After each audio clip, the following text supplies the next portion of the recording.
What's up, Leafs fans? Welcome back to another Leafs Nation After Dark. I'm Zack Phillips, and tonight we're going to be breaking down game number 34 of the Toronto Maple Leafs regular season. Tough one here tonight. We'll dig into what went wrong, mostly. I usually start the show by saying what went right, what went wrong here for this team. I think tonight will probably be a lot of what went wrong and kind of just the overall thoughts on the game and what panned out here tonight for this Leafs team, leading to this 6-3 loss, moving us to 21-11-2 here now on the season.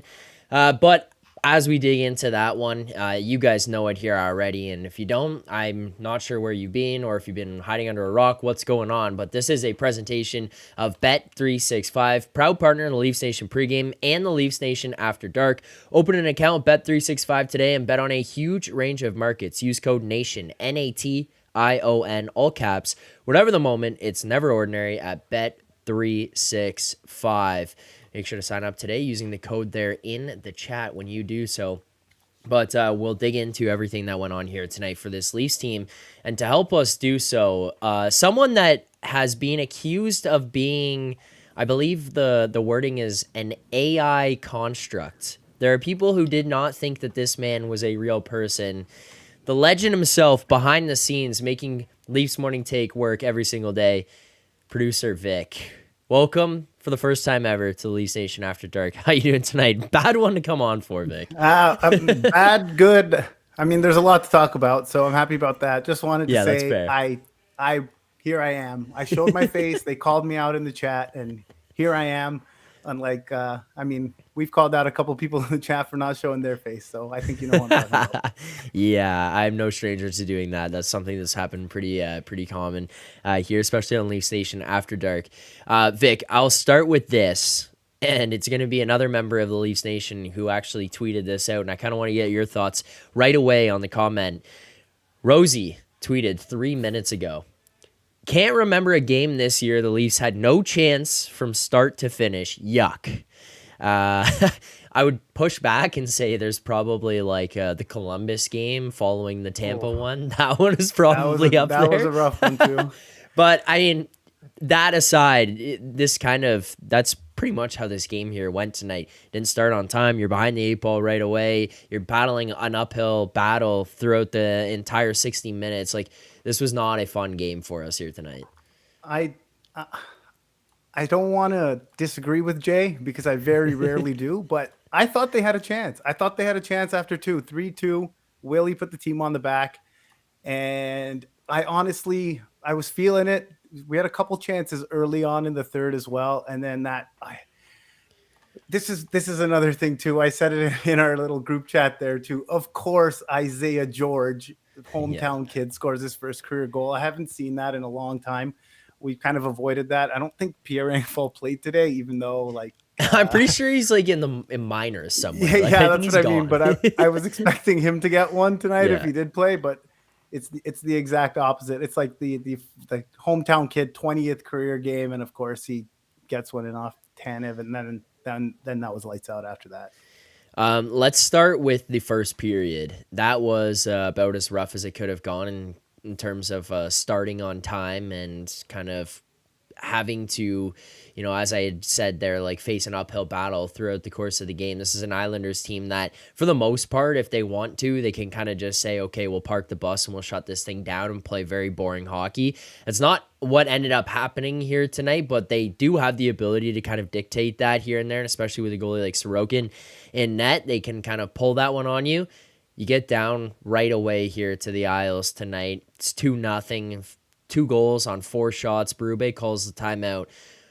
What the fuck is with these slow starts here over the last little while? Like, this is becoming a thing with this team now where years past, we've talked about it. I'm pretty sure I opened like 90% of my streams like start on time. Finally, under Berube, it felt like that was going away.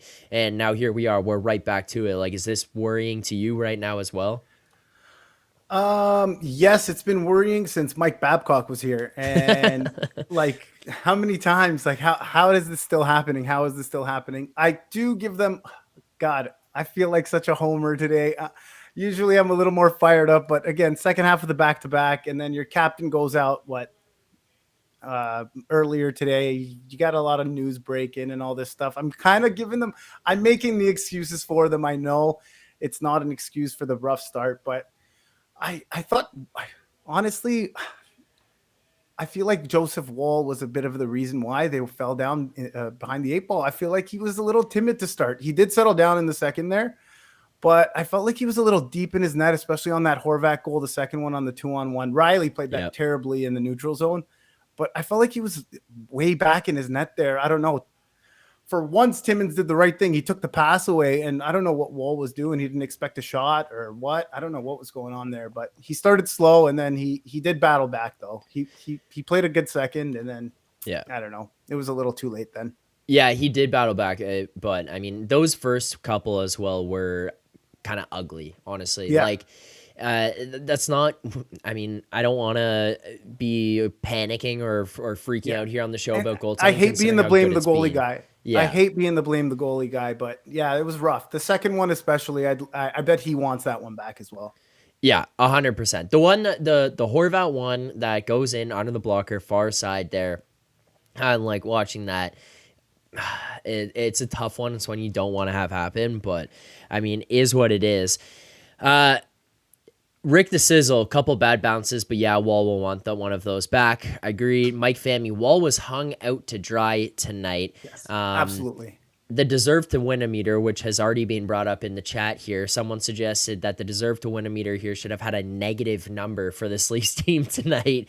Deserve to win a meter, 25.4% for the Maple Leafs, 74.7 right now for the Isles. I mean, this is basically about as bad of a result as you could have got for the team tonight. I think we're burying the lead here a little bit, Zach. What's that? What do you want to... Well, Austin Matthews is out again. Yes. And I don't know if you've had a chance to talk about that. Have you? I have not talked about that. No. Okay. So I'm going to throw our fantastic, I love him to death, our coach, Craig Berube, under the bus. I don't know how in God's name David Kampf starts at first line center. I don't know. I'm going to bring this back to your show here. Some civilian probably would have done a better job starting on the first line center. Have you ever seen in your entire life a drop off in offense from one guy to another between two black games, hole from Austin Matthews to David Kampf? Is there a bigger drop off in the history of the NHL? No, he was a black hole on that line. Like, honestly, anything that got created, any opportunities that were being generated, he was sucking the life out of them between those guys. It's no disrespect to David Kampf, but he just can't hang with them in that spot, in that position, and be able to do or generate what they need. And it's just 6 1/3. Kampf made a nice play to Willie. Okay, there was a nice play to Willie. Kudos to him on that. Great. 60 minutes, he's not... It's not there. Like, we always talk about play your role, put the guys in the right role, put guys in the right spot. That's not his spot. He's a great, love him as a fourth line C. Love him, keep him there forever and ever and ever. But when it comes to that, I would, and I hate Jay for this because every time I say Pontus Holmberg's name, I'm going to laugh for the rest of my life. Pontus. Hello, Pontus. Hello, Pontus. But I would have preferred to see Pontus up there on the first line. If that's the way you wanted to go, keep Dewar out of the lineup and roll Kampf on the fourth line with Lorentz and Reaves.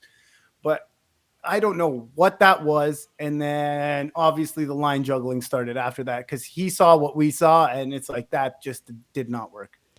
Chat pointing out, he got a nice assist on that one. That's the thing that is being pushed on here. Denver, known troll to the Leafs Nation after dark.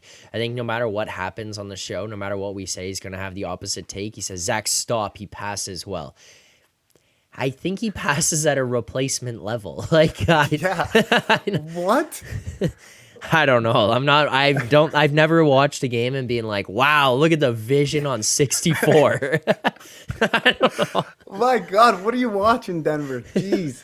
I honestly, it was a great play. It was a fantastic play to William Nylander. However, he wasn't playing on that first line, which is where he started. That was on line 2. Mm-hmm. He was not playing with Marner and Nyes. He was playing with Willie at that point. And at that point, already Berube had enough of him on the first line.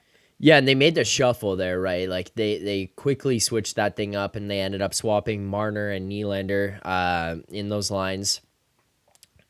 I I don't know. It's going to be interesting to see how this develops here, especially with Matthews. I don't know that he's going to be at 100% this season. Like, is that like a hot take here that Austin No, Matthews may not return to 100%? This guy missed, what was it, 9 games there, goes to Germany to get whatever the hell treatment he got. I still don't do we know. even know what's wrong with No, him yet? I'm pretty sure that it's back. It's We're it's a assuming the back. I was back. Yeah. assuming back as well, but Yeah. the first time he was hurt, I was assuming wrist, Yeah. and now I'm assuming back. I think it's when he came back the first time, he was kind of like mum about what was wrong with him, kind of mind your own business. Yeah. I'm taking care of it. I don't think as shady as the team's been with injuries this season, I think that was a Matthews decision why we haven't been told what's wrong with him. Mhm. But I think it's time they tell us what's wrong with the guy.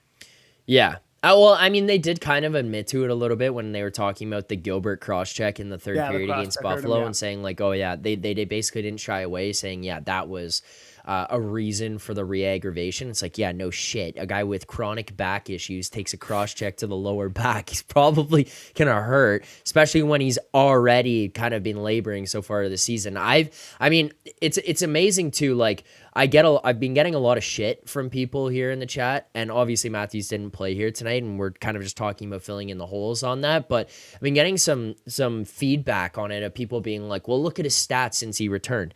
Yeah, that's how Yeah. good he is. Yeah. Like, and he's Exactly. not playing at 100%, and we can all tell he's not playing at 100%. People are just looking at numbers and being like, "Well, he's producing." It's like we can tell that he's a step off from who he is. Yep. And the thing is, he's so good. He just knows where to stand sometimes. He's not moving like in we'll call it the half court offense where it's not on the rush. He's just Yeah, always in the right place, which is what gets him a lot of his offense, anyways. But yeah, he doesn't have the same. You saw it on the back check against Dallas there. The first goal, I think Sam Steele got that one where he was just laboring getting back. And I've never seen that from him. yeah. Never, ever.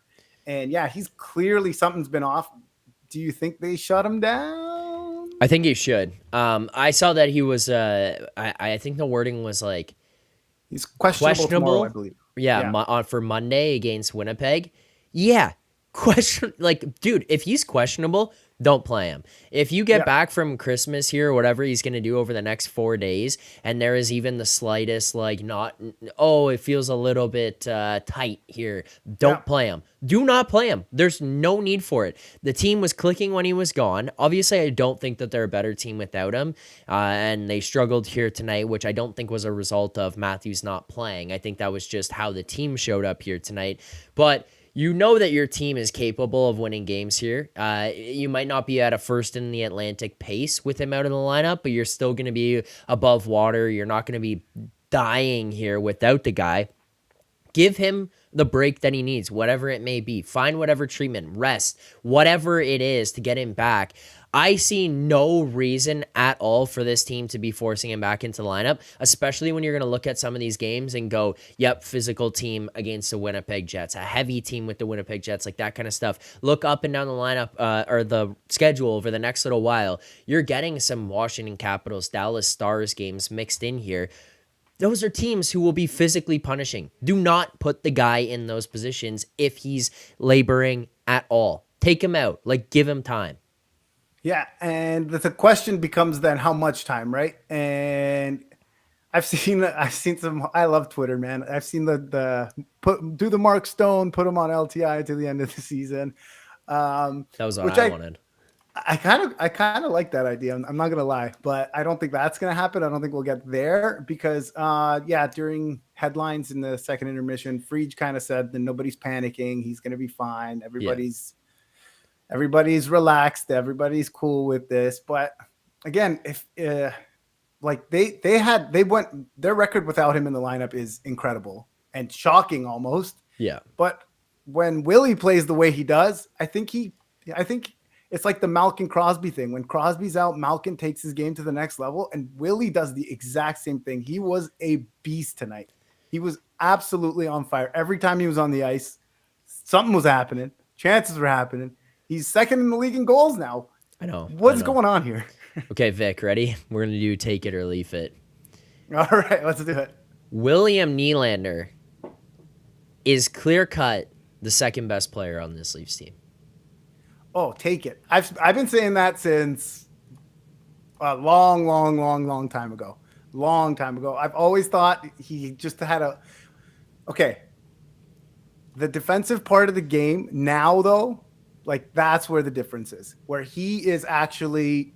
It's like Involved. Berube doesn't let him take his foot off the pedal, right? Yeah. It was the inconsistencies always, which put Marner slightly ahead of him. Marner has the better defensive game. Marner was always getting back. But Willie's just got this complete game, and I think it started at the beginning of last season when he was playing for that contract, and now he's just carried it right on over. Mm-hmm.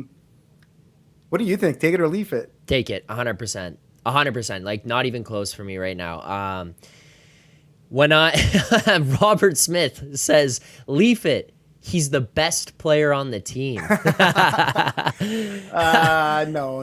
I still put Matthews as the best player on the team, especially when he's healthy. But Matthews is like a top 3 player in the world, I think, in my opinion. But. You know what I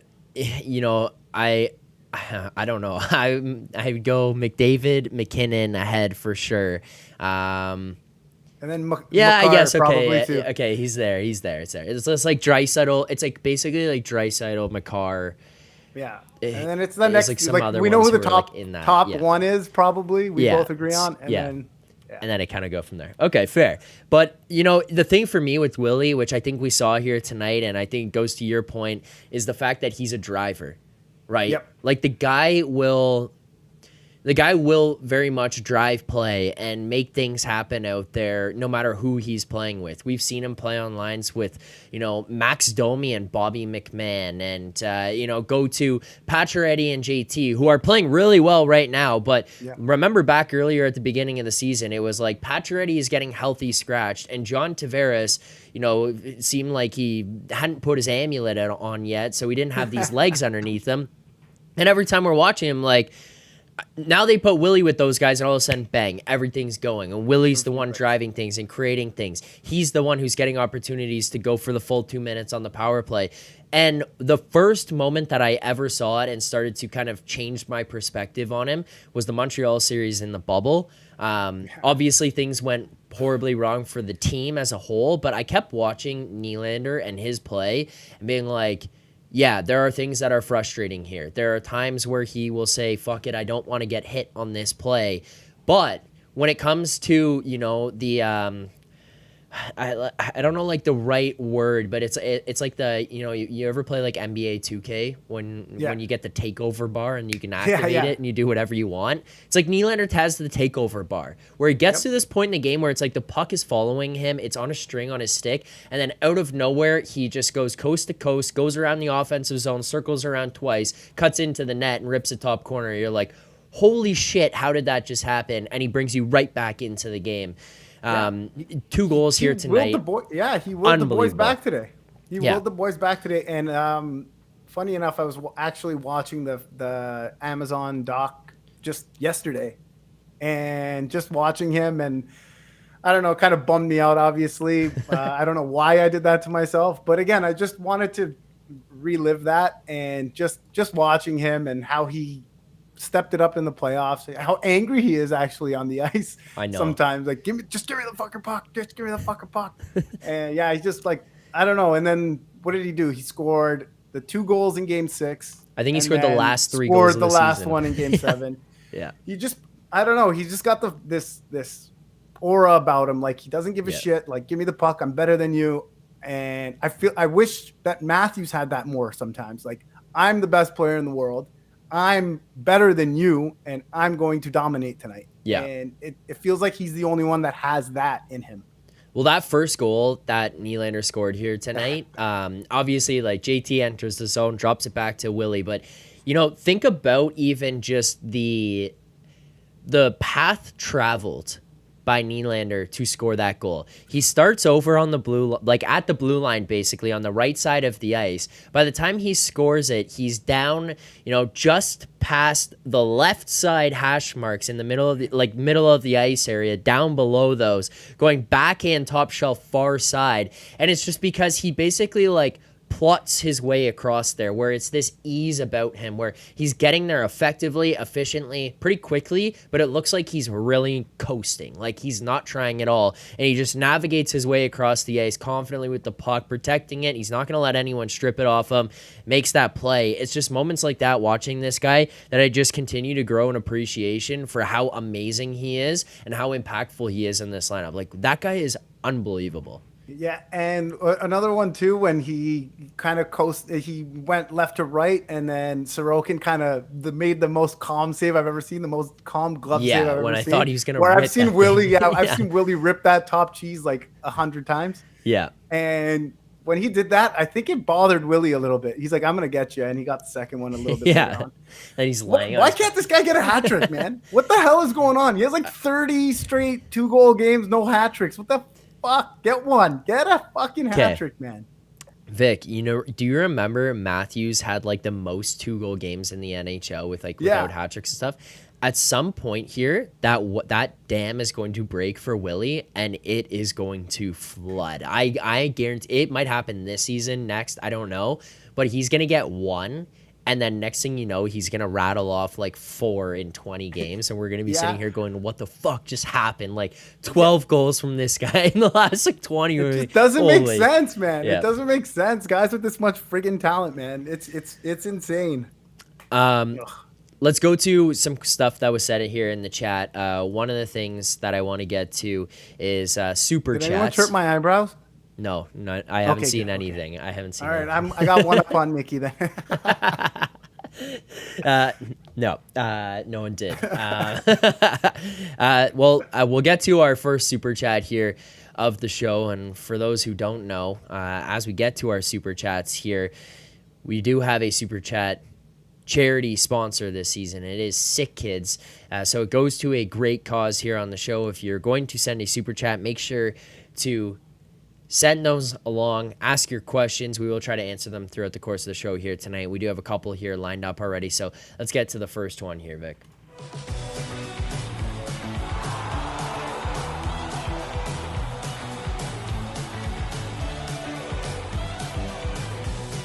All right.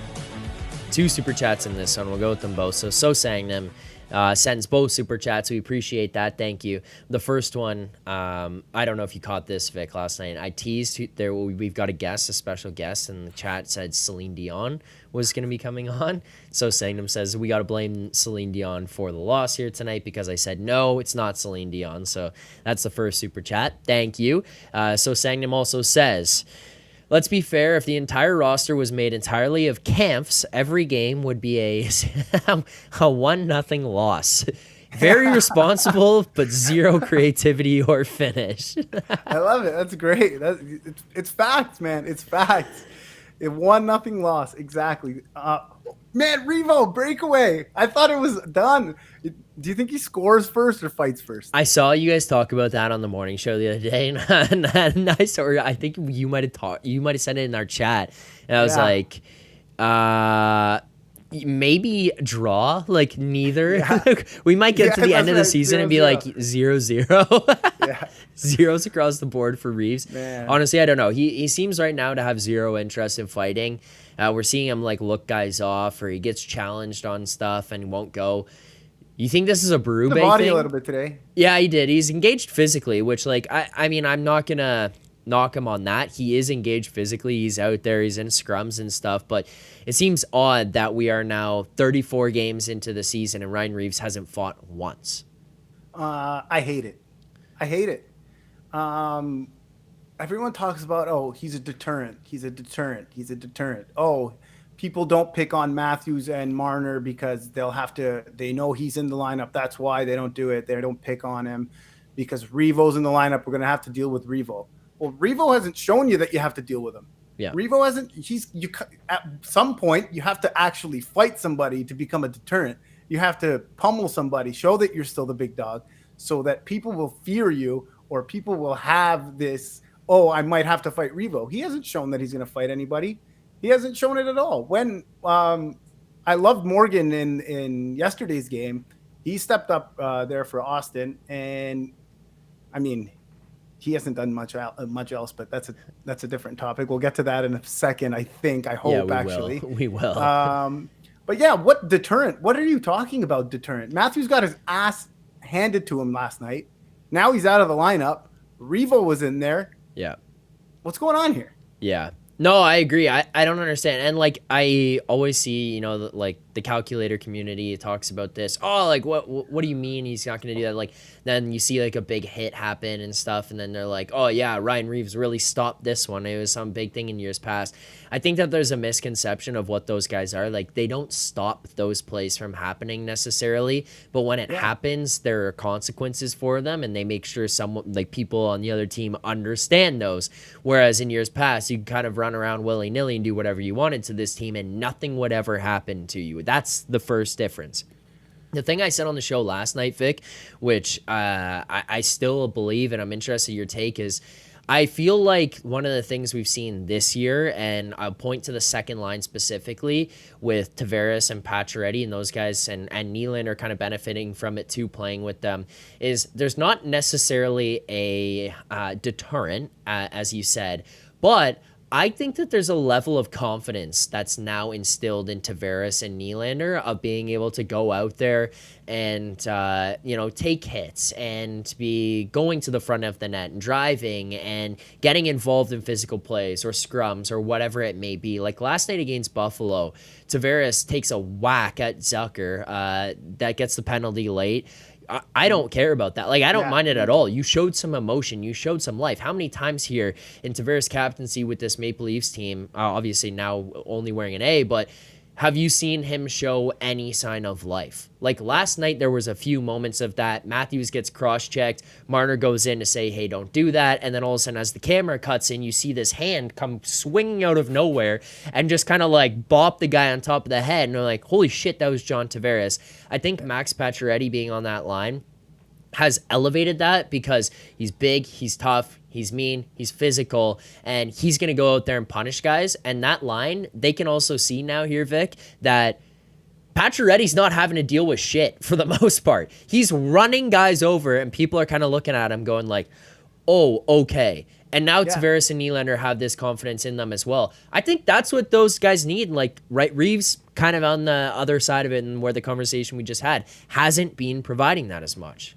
Exactly. And I think it kind of goes back to Craig Berube, because I've heard it a billion times. I've obviously never been in an NHL locker room or anything, but teams take on the personality of their coach. And their coach is a fucking badass. So I think, but again, the way Trees built the team is they have toughness on every single line now, right? It's kind of built in there. Nyes isn't a fighter, but he'll fight you. He's bigger than you. He's stronger than you, and he's not afraid. We saw it in the Boston series. He talks his smack. You talked about Pacioretty already. Domi's not afraid to drop him. McMahon's a big boy. He can handle himself. It's all up and down the lineup. The D, you got McCabe, you got Tanev, you got Benoit. OEL's a rat. Yeah, I know. Takes you out at the knees. Like everyone, it's built in up and down the lineup. I don't know why Reaves isn't fighting. I highly doubt it was like a, hey, don't fight, because that doesn't make sense to me. But I mean, I'd like to see him drop him. Show me that you're still the big dog. Or like, again, we talked about, I brought up playing your role earlier on in the show. That's your role, man. That's your role. Your role is to spark the team when they're not playing well, which again, look at the first period today. I don't know if they have any willing combatants on the Islanders. But again, mix it up. Try something. Start something. You got to wake the boys up sometimes, and that's his role, and he hasn't done it.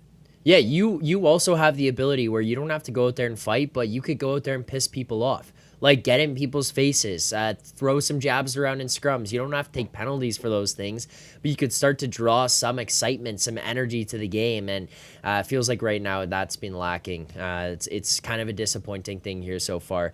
I do have an update on Matthew's status from Jonas Siegel tweeted this out, but I also want an update on what are you drinking right now? Am I allowed to say? I think you are right now. I think you're okay right now. It's a black and Coke. There you go. Yeah. I wasn't sure. Are you drinking that out of a wine glass? I Yeah. was like, Well, I what saw I'm you pull it up. I was like, is that the darkest red wine I've ever seen? no, no, no, no, no. I don't do vino on game days. Oh, no. Vino's too classy. The update here we got from Jonas tweeted out a couple minutes ago. Craig Berube on Austin Matthews' status. I'm hoping here with the break coming up, he can get some relief, feel better, be ready to go, recharge. That's really all I can say about it. Yeah, so he's not playing I Monday. think that means he's not playing Monday. Yeah, he's not playing Monday. Oh, you got a busy day Monday. Very. Very. Yeah. And then Tuesday, we're recording that. It's a little peek behind the curtain, but Tuesday, we're recording 1 to 2. Then I got the sheet we added we weren't going to do, but now we are doing Christmas Eve show at 3. And then buzz on out for Christmas Eve and Christmas festivities. And Yeah, that's okay. Yeah. At least Matthews gets some time off. Yeah, good for him. He really needs it. That $13.5 million he's making. Let's talk about the defense. You wanted to talk about it there. I have not yet got to the point of like losing it on these guys. I don't know that I will because relative, it's a lot more relaxing than years past where I've kind of looked at them and being like, Martin Marincin, Justin Hall, like freaking the hell out after games. There were times where I would just stop saying their names. Like I would call them like number 3 or 52 because it's like, I can't do this anymore. This season with these D, I've not really had a moment here coming on and being like, what the hell are these guys doing? I can't have them in the lineup anymore.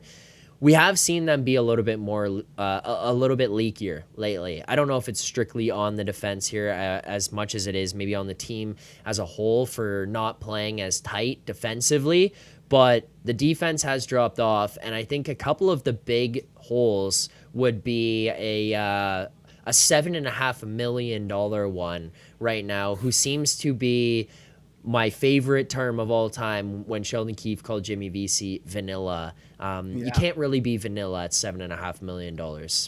No, you cannot. And that's 20 games. 20 games without a goal. Yeah. His last goal, November 5th against the Boston Bruins. Yeah. 20 goals from a $7.5 million power play quarterback. Also, no power plays today, but again, weird. But yeah, I mean, power play quarterback. We'll put that in quotes too.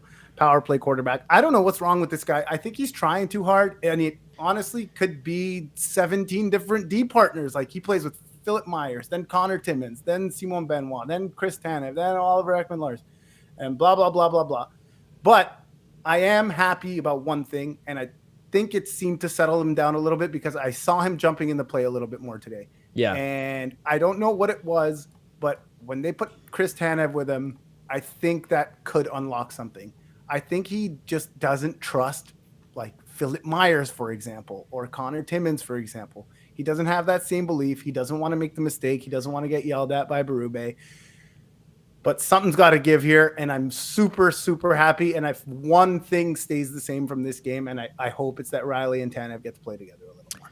Yeah, the other thing, too, I think when he plays with Timmins and when he plays with Myers is it feels as though he has this element of, like, I need to shoulder the load of this and be the guy, and also the other part of what you're saying of I can't fuck up.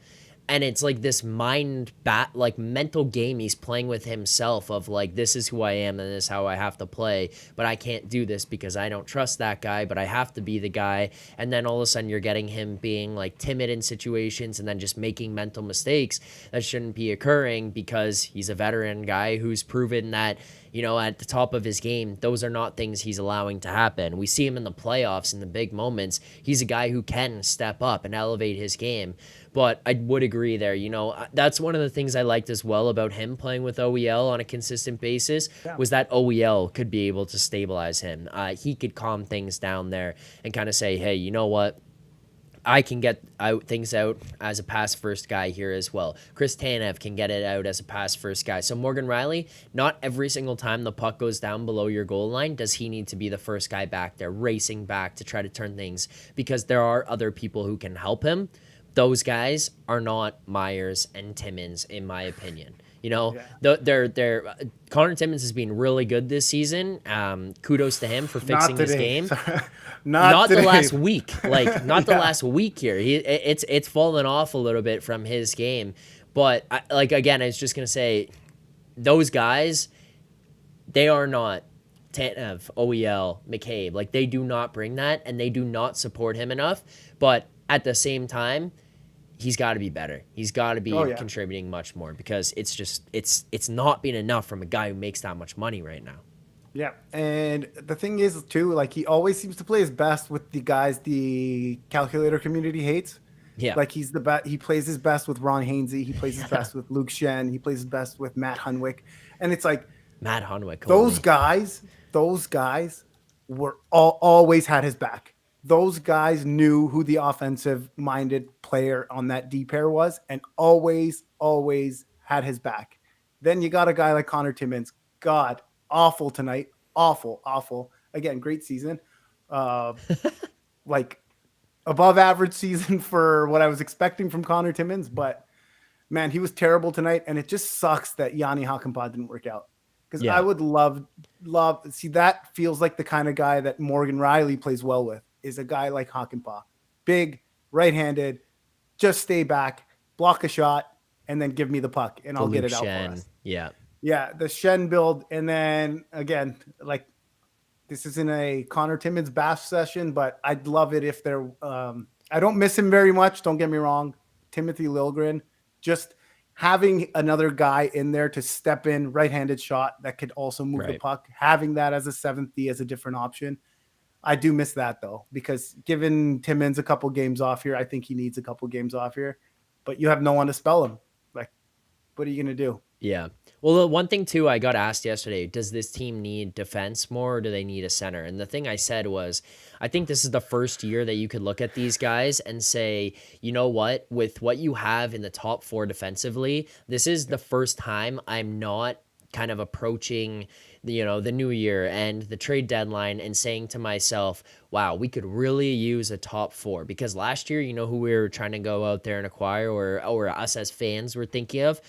It's Chris Tanev. Well, he's here Yep. now. That was a Yep. guy previously we'd say, hey, let's add to our top four. We added Jake McCabe previously. We signed him to an extension here now. We've got OEL for a couple of years. Like, that's a pretty solid four that you're going to have in the top. I look at that defense and I say, we could add and should add, not just could, but should add to the bottom pairing and put someone in there who can even just compete with Timmins and Benoit, and maybe someone who's a little bit more stable to play alongside one of the guys. If it's a guy who plays with Benoit and he eases his game and makes things better for him, makes things more calm for him, that's a win. If it's a guy who plays with Timmins and can do that for him, that's a win. Like that helps the team out from depth perspective. So for me, the answer was a center. Like you'd much rather have a center. Yeah, and the guy you just described kind of sounds like the Joel Edmondson trade last year. Exactly. Like he was like the perfect guy there. But yeah, if you get one injury and David Kampf is starting a game at first line center, I think you don't have center depth and you should probably acquire a center. Yeah. And the one I want actually, you and Jeff showed a little video of he could be a coach one day, Yanni Gord. Like that guy is the guy I want. That's the guy Nick's brought up here a few times as well. Yeah. I think, yeah, that's a guy to be looking at. I think he needs an extension at the end of the season, or I think he's a UFA at the end of the season. I guess I should be Whatever. saying. Win the cup, pay whoever you want, whatever they want. I don't care. Yeah, he's $5 million per year, and he's in the last year of his contract, 5.16. Yeah. And another name that's brought up a lot is Brock Nelson. Did you even see him tonight? No, I did not at all. I did not see him once. Yeah. They scored 6 times. I don't know if I saw him have the puck on his stick. No, I did not notice him at all here tonight. He was a guy that I was expecting to play a big factor, especially because how this goes for the Leafs is like, oh, this is a guy who's been his name's thrown around there. We should go acquire that player. We should bring that guy to the Leafs. That's the trade target. And then they come to Toronto and then they absolutely light you up. And then Leafs fans after are like, we told you this is the guy we need. And And then he it's like, signs this 8-year deal the next day. And yeah. And it didn't happen. I didn't notice him here tonight. I don't know if that's a good or bad thing. I did not see him one time. I have no idea if he even played. Goaltending wise here, obviously Stolars goes down 4-6. He's going to be out here, pebble in his knee, whatever the hell that means. But it's Joseph Wall and Matt Murray are currently your goaltenders. Matt Murray, kudos to him for getting a win. It's a long time back to the NHL for him. And I think that kind of watching that, you got to take the play with a grain of salt and not jump on him too quickly. That being said, it's not like he was some elite top tier goalie when he got sent down to the minors. And, there was a reason that he's been playing with the Marlies and not with the Leafs. And they haven't been, jumping at every possibility to bring him back up here. And the other part of it would be Joseph Wall has now had a few games here for the first time, kind of in a Leafs uniform, that we've seen him show some cracks. And he's got an injury history. Are you worried at all about the goaltending that we have here in Toronto, like long term? Maybe not necessarily tonight, because I think on like a night like this, you can kind of just say, yeah, he's not going to be perfect every night. It is what it is. And as you pointed out off the top of the show, he kind of got things back on track as the game went on. But is there a concern for the goalie carousel that we have here in Toronto right now? That's honestly the one thing I'm not concerned about at all. At all. I don't care. I think if I was a betting man, I'd bet that, which I am, I'd bet that Murray starts on Monday. I don't think they want to go back to Wall here, especially with the game at 2 p.m. It's a quick turnaround. I bet they go back to Murray on Monday for the next gen game. Long term, okay, this is going to be a little hot takey. Yeah, fire up the chat here. But I would love Joseph Wall to be the starter for game one of the playoffs. No matter what happens, I know Stolars has been unbelievable. I understand. There's no bigger fan of Anthony Stolars than me, but game one, your starter should be Joseph Wall no matter what. And then Stolars as the insurance behind him. Joseph Wall is the future. I have no doubt in my mind that he's the future. And I think they baby him a little too much.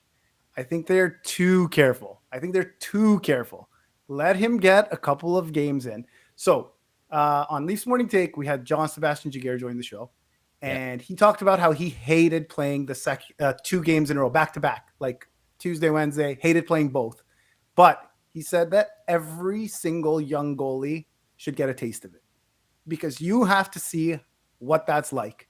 If you're in a playoff race at the end of the season and you're Joseph Wall, for example, let's say something happens, the playoff schedule, game 6 is on Friday, game 7's on Saturday. Yeah. And you've never played a back-to-back before, I'm sorry, then you're probably going to struggle.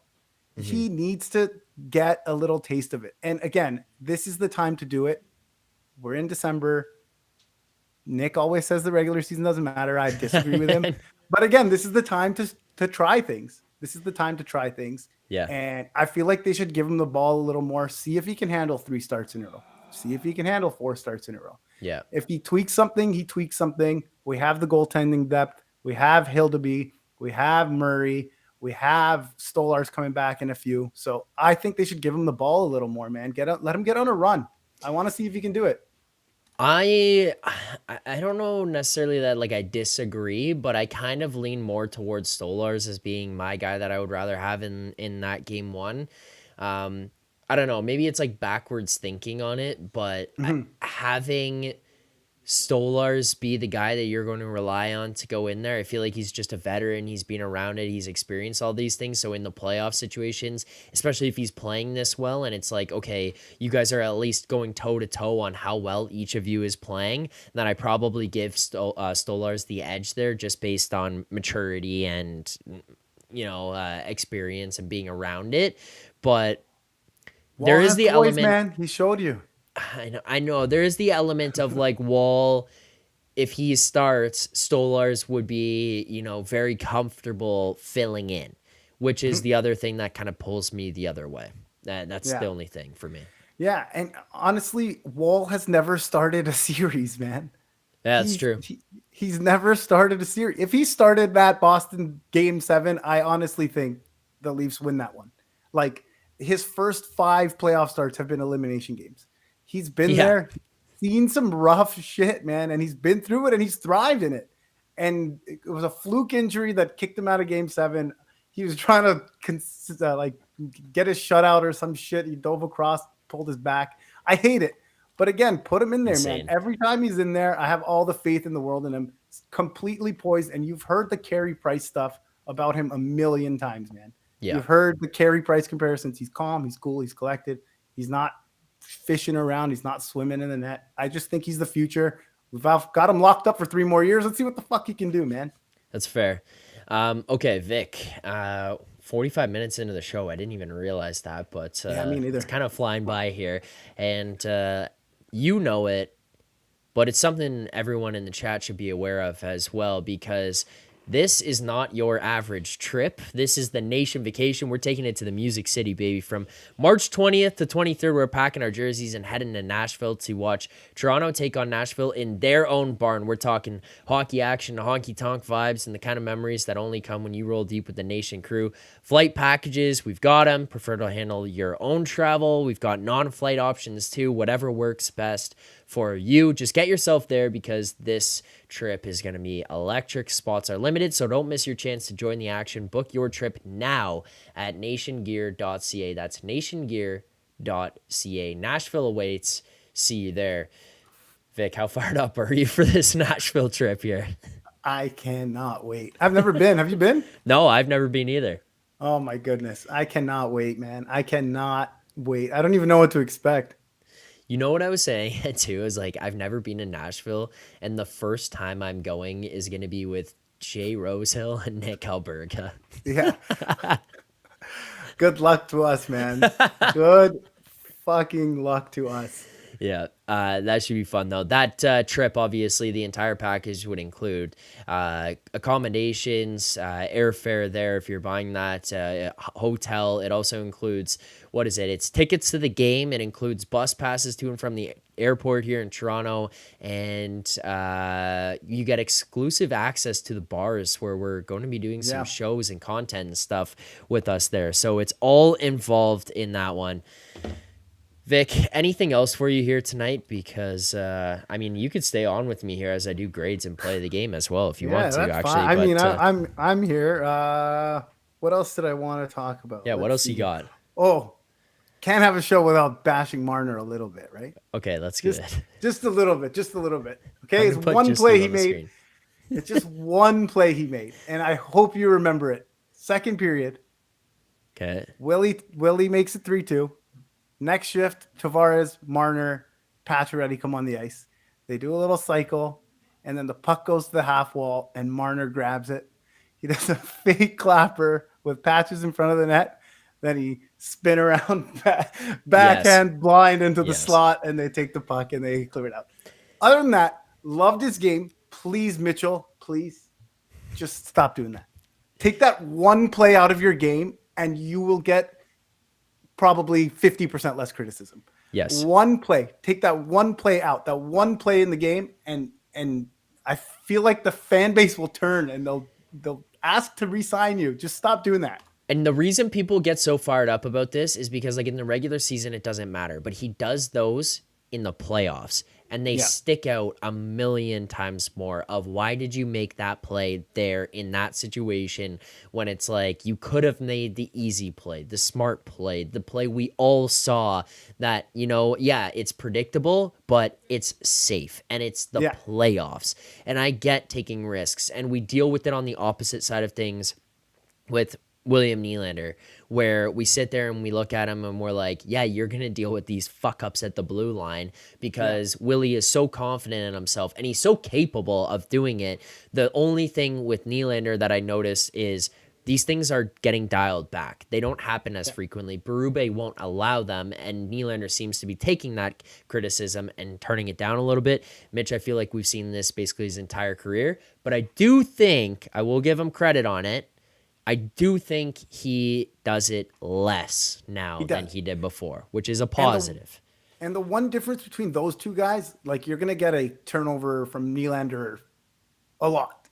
Don't get me wrong. Yeah. But it seems to me like his turnovers come on like when he's driving the puck or he's moving it, trying to get into a powerful area. Whereas Mitch's turnovers are more dipsy-do turn around behind the back stuff. Whereas Nylander's always trying to drive it and sometimes it gets poked off his stick or whatever. Yeah, but he's always moving forward with it. Whereas Mitch is kind of moving side to side or backwards or left or right. Or I don't know. Yeah, he's doing spinoramas and, you know, that's when it gets, and then that's when it gets a million times worse. Yeah. Debo says, if Marner takes $7 million, I'll take him. Well, Debo, I think you're shit out of luck there on that one. I don't think that's happening. All right, Vic, you said you're a betting man. So am I. And we have been hot here on the show. Let's get to our best bet segment from the pregame show. Our best bet segment is brought to you by Bet365, proud partner of the Leafs Nation pregame and the Leafs Nation after dark. Open an account with Bet365 today and bet on a huge range of markets. Use code NATION, NATION. That's code NATION when you sign up. Whatever the moment, it's never ordinary at Bet365. Vic, I'm going to start here because I get to pat myself on the back, which I do enjoy doing here sometimes. 3 in a row for the Leafs Nation pregame, and we are back to the positives. I don't know if you know what my record is. It's something I told people, do not worry about the record. We're going to be below 500, well below. Yeah. I'm 13-26 on the season. Okay. Through 34 games, we've given out 39 bets, but we're up $150 in profit. Beautiful. There we go. It's been a long grind, and tonight was a big step to get ourselves there. We won 3 in a row after having lost 7 in a row. So that was a nice turnaround because I was coming on here and just getting absolutely roasted by the chat every night, saying that their house pet could pick winners. He's better than me. I said, okay, we'll see. But we cashed Nick Robertson anytime goal plus 500 against Dallas. We cashed Willie plus 145 anytime goal last night against Buffalo, and then we cashed Willie plus 150 anytime goal here tonight. I went back to back on Nylander, so I'm gonna give myself a round of applause on that one. I think we also got lucky, and I got shafted all at the same time. I put out the game preview earlier today. Did the whole thing, read the lines, I showed daily face-off, here's what we've got today, break down how I think everyone plays. I'm like, this is why I think the Nylander bet's good. I thought it was good before, and then I post the video, and like 20 minutes later, boom, Matthews out. I'm getting all these comments on it, like, Matthews out, Matthews not playing. I'm like, yeah, no shit. You think I did the video after I knew that? But anyways, that bet got even better because at the time of the video there, it went out, it was plus 150. The number by game time, I think, was like plus 115. So if people were watching the video, which you should have been, you got the best of the number there. We cashed that one here tonight, so I will take the credit for that one. Did you have any bets here tonight, Vic? I literally just tail you. So, whatever you put in the group chat, 5 minutes later, it's on the bet slip. Yeah. Do you think he keeps it up, man? He's one behind Dry for the league leading goals. I do. And one thing I'm really jealous of, and my buddy reminded me during the game here tonight, is he texted me and then I forgot to bet it. And then that night, I think Nylander had a two goal game. And I went, oh no, this is a problem. And I looked at the odds after and they were completely gone. He got added to his card, of which he already had at what is this? Plus 60,000, he had William Nylander, Rocket Richard, and then he added again William Nylander plus 20,000 Rocket Richard. Oh my goodness. That one's looking pretty good right now, I'll tell you that. Yeah, and he keeps finding ways to score, man. He keeps finding ways to score. It's crazy. I think you sent a Mitch one a few weeks ago. That was what was that one for? Marner, Art Ross. Art Ross, that's right. Yeah. And I think that one tailed a little bit, right? Oh, it fell off. Yeah. But I bet it at the beginning of the season. I saw it was still the same number, and he was like fifth or something in league scoring. And I was like, well, what are we doing here? Because at the beginning of the season, this was the exact same number, and he wasn't even in that top. Like this, no one, it was a blank slate. Now he's fifth. I'm going to let this one pass by. No.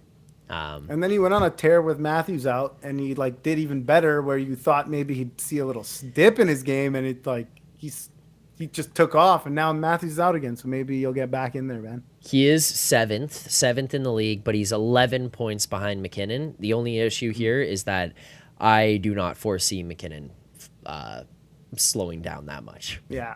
So that's a problem. And our Stolarz Vezina bet took a massive hit too. Okay. So I bet Joseph Wall Vezina before the season. He got hurt, didn't play game one. Stolarz went on that heater of a run, and I went to my account and I was like, the Wall bet is done. Like, it's dead. It's over. Yeah. And I had a full cash out, and I was like, this is a win. Like, the fact that I'm getting the exact same amount of money that I bet on this initially, and I'm getting it all back right now when I know this is a loss, this is a win. Like, so we got out of that one. But yeah, Stolarz Vezina. Did you put that on Stolarz? Hit. No, I didn't. Stolarz took a hit here. Yeah, Stolarz, it's tough. I miss him already. I love that guy, but again, yeah. Wall's my number one. All right, we'll keep you on here to finish the show out. Let's get to our play of the game here tonight.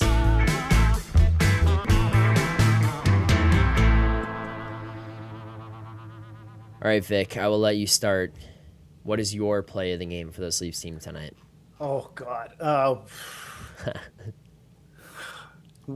There was two popped into my head. I don't want to take both, so I think I know which way you're going to go. Okay.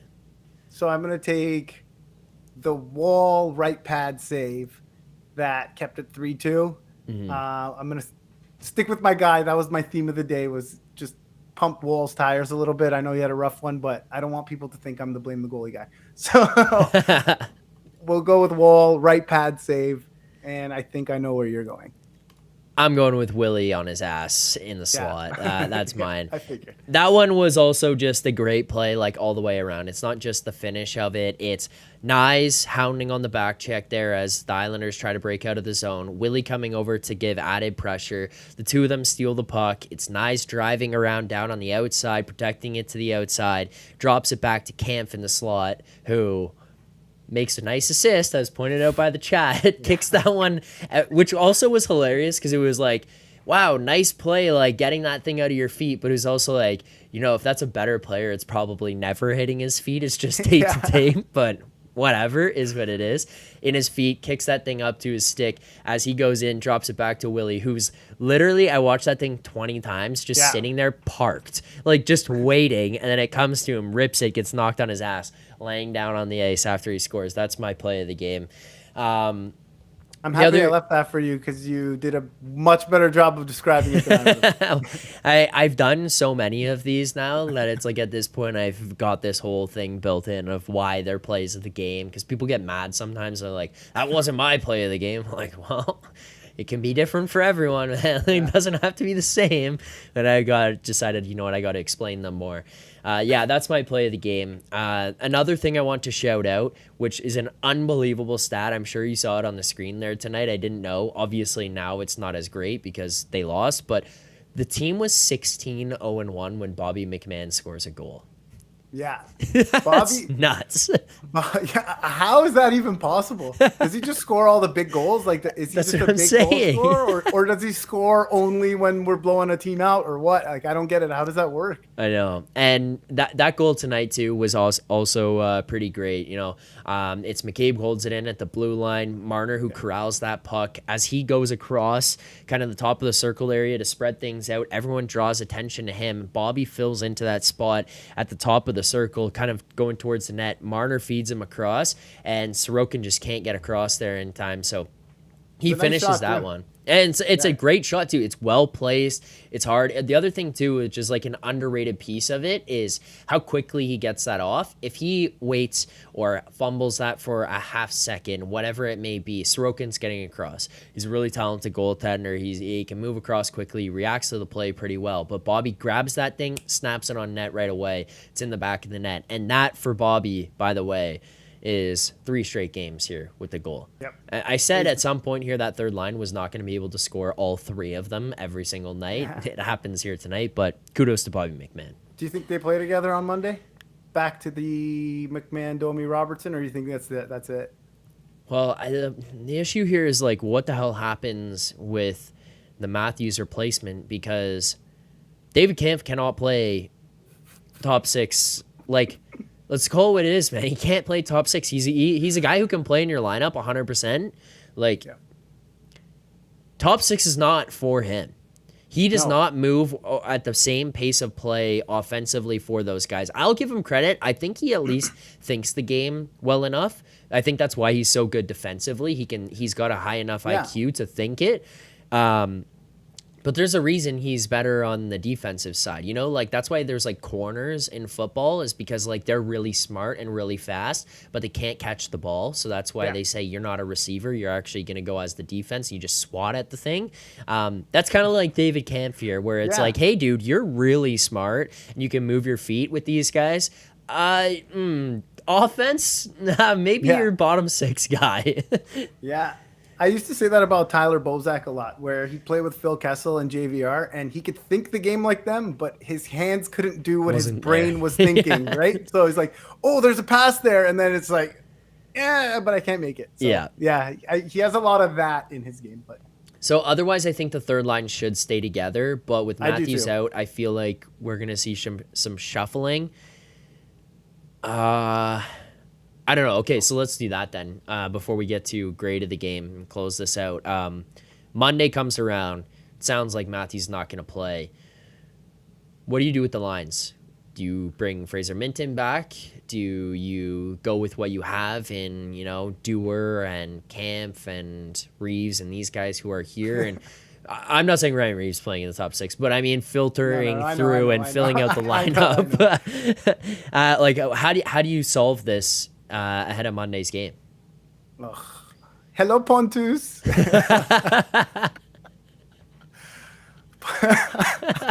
Pontus is probably playing 3C. For me, Domi moves into the 2C. So I'd go Tavares, Domi, Pontus, Camp. That's probably how I do it. And you know what's going to happen, which is going to be unfortunate, but we're going to hear about it in the chat on Monday. It's going to be all third line can't contribute again. Pontus back in that spot. He's not been that good this year. No, he's been bad. He's been bad. Yeah, I was trying to say it nicely. No, he's been bad. But Camp cannot play like over under line 3.5. Yeah. For David Camp. Yeah. I don't know which way I go with. Over, I guess, because he has to stay on line 4. Or is that under? Yeah. Under? I don't know. I started getting confused as well. Because I was going to say under, because I was going to be like, like 3 or Camp 4. Be on line 3.5 over or under. What do you think? I don't know. He cannot play above line 3. Let's put it that way. Okay, but do you think he will get on the third line? That's my question. Will he be in the top 9 on Monday? I think he will, because I think that they would actually, I wonder if they're seeing the same thing as we are with that black hole of Pontus Holmberg also being like Pontus Holmberg to that third line is what David Kampf was to Mitch Marner tonight. Yeah, it's true. But You know he what can I mean? move a little. He brings a little something. I guess. I don't know. I think that you got to just kind of switch these guys around and put Domi up into the top 6 there.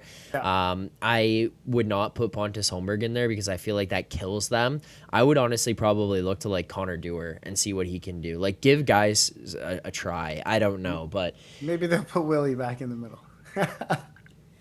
yeah, I'm sure that will happen. They really gave him that long runway, hey? That they all told us about. 12 minutes. Yeah. Wow. Okay, let's get to the grade of the game here to wrap this one up. If you guys are in the chat and you haven't already, make sure to send your grade of the game. Hit that like button, subscribe here to the channel, Leafs Nation 401, and we just hit 14,000 subscribers. Let's put a challenge to the chat. We've got 10 days. Let's get 1,000 subscribers in 10 days and get to 15,000. So if you know people who are watching Leafs content, or if you are in the chat yourself and you're not subscribed to the channel, hit the subscribe button. Let's get that extra 1,000 subscribers and go into 2025 with 15,000. Why not? You know, shoot for, what's the saying? Shoot for the moon. If you miss, you land amongst the stars. That's what we're doing here, Vic. I asked the chat for their grade, so I'm going to ask you. There's a couple coming in here already. What do you have as your grade of the game here tonight? How much can one player affect a grade? As much as you want it to. I've done this numerous ways, and I've had things impacted. As long as you can justify it and why you've done that, doesn't matter. You put whatever you want. Okay, because they're a D-. Okay. But Willie by himself moves them to a C-.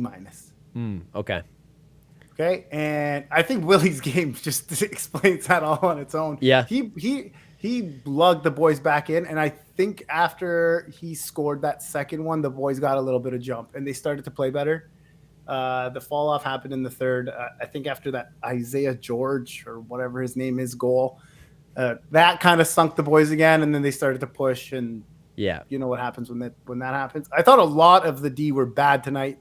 McCabe had a rough one. He was fumbling the puck all over the place. He had a rough one against Buffalo, too, that kind of got erased because they got out of there with a win. But he did not play that great against Buffalo. Yeah, he's had a couple rough ones. I think he's best suited with Tanev as well, but I've said that about everybody on the team. So everybody can't play with Tanev. You got to kind of carry. A little bit, I think, is Benoit dragging him, too. I don't like Benoit.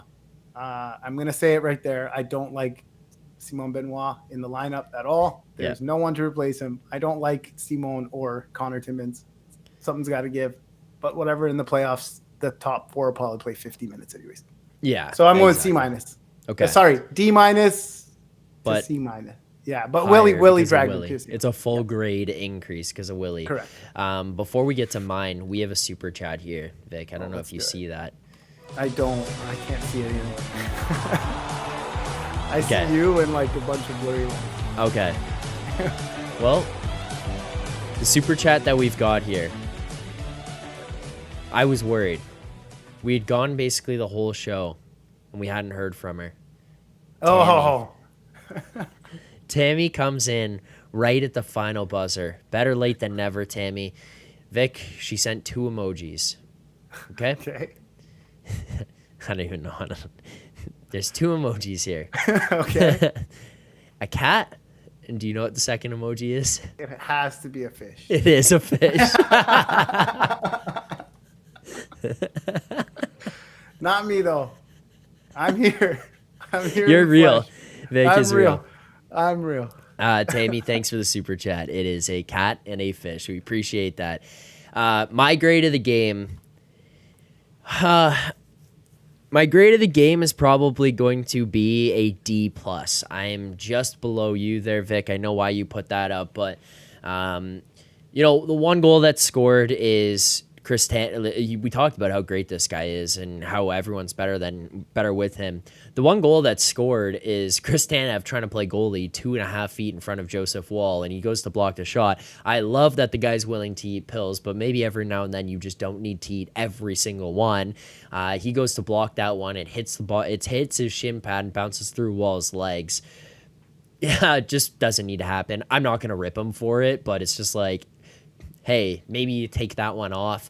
There was, you know, a couple defensive breakdowns in their own zone there where the Islanders really were able to put on some pressure. How many times tonight, Vic, did we watch on the screen where they put up the graphic, zone shift time? And it was the Islanders, 45 seconds, 1 minute and 5 seconds. I'm like, oh my God. And I think I saw it like 5 or 6 times here tonight. I don't even know if I'm exaggerating when I say that, but felt pretty common. That's something I would want the team to clean up defensively and just kind of be able to erase, because they were doing that earlier and they've let this creep in. The other thing that I have frustration with here with the group is This is now a stretch of bad games, and I know Nick doesn't care about regular season, whatever. My pushback to him is just, I get it. Process does matter to me. Yep. So I don't Me give a too. shit if you win the game or not. It's how you played in those games. Like, there's times I've come on here after losses, I'm like, I'm fine with that. Like, I thought they played great. I thought they did this. And people are like, oh, they lost the game. Like, get on them more. Like, no, I think it was good. You're heading in the right direction.